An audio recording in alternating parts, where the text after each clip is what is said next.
Mariel Padilla naniniwalang dapat ipagpatuloy ng kanyang asawa na si Robin Padilla ang paglilingkod sa mamamayan. Alamin ang buong detalye.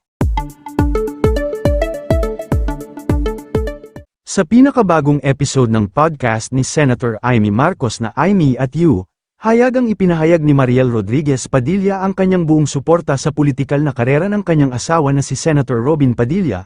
Ito ay matapos maging usap-usapan ng mga naunang ulat hinggil sa tila kawalan ng interes ng senador na tumakbong muli sa darating na 2028 elections. Nilinaw ni Mariel ang kanyang binitiwang pahayag noon na, "They don't deserve him," ayon sa kanya.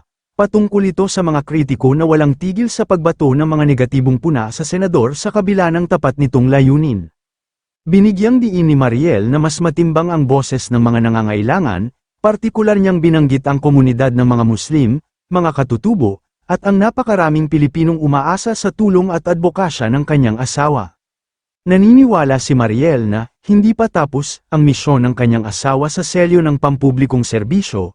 Aniya, marami pa ring mga isyu at sektor sa lipunan ang hindi pa lubos na nabibigyan ng pansin na kaya nitong matugunan. Sinuportahan din naman ni Senator Amy Marcos ang pahayag na ito, kung saan inilarawan niya si Senator Robin bilang isang lingkod bayan na may puro o tapat na puso sa pagtulong sa kapwa.